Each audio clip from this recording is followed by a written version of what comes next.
Hi, my name is Debra R. Richardson of Debra R. Richardson LLC, and I work with you to help you clean up your vendor data, clean up your vendor processes, and pay the right vendor. Now, this week's Vendor Master File tip of the week is the vendor asks you to pay someone else their payments. Well, that kind of happens often, and when it does happen, I have two tips for you.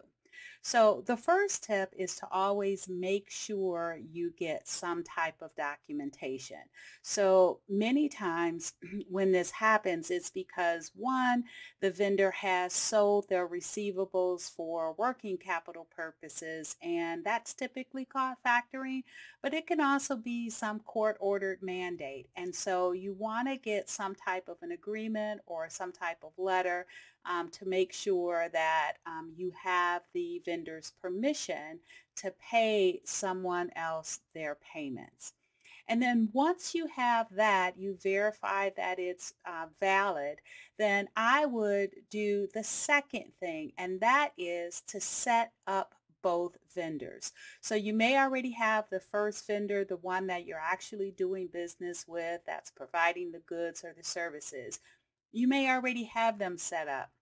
But the vendor that you need to actually pay their payments to, I would set them up and take them through the same process as you do any regular vendor. So make sure that you collect the same supporting documents.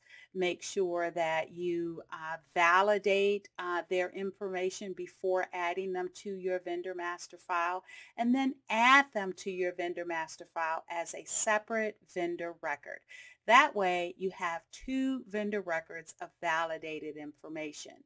And then you can take that vendor ID or vendor code of the vendor that you want to pay on behalf of the vendor that is providing the goods or services, and add that vendor code to that original vendor's record to let them know, let the system know when you make a payment that the payment information needs to be taken from that new vendor or from the vendor that needs to be paid.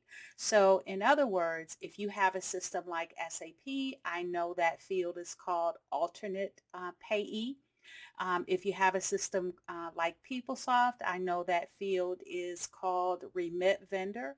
So find that field on your original vendor's vendor record in your vendor master file and add the vendor that you want to pay their payments to. That is much better than adding someone else's banking details or remit address so you can send a check payment to. It's much better than adding that remit information of another vendor on your original vendor's vendor record.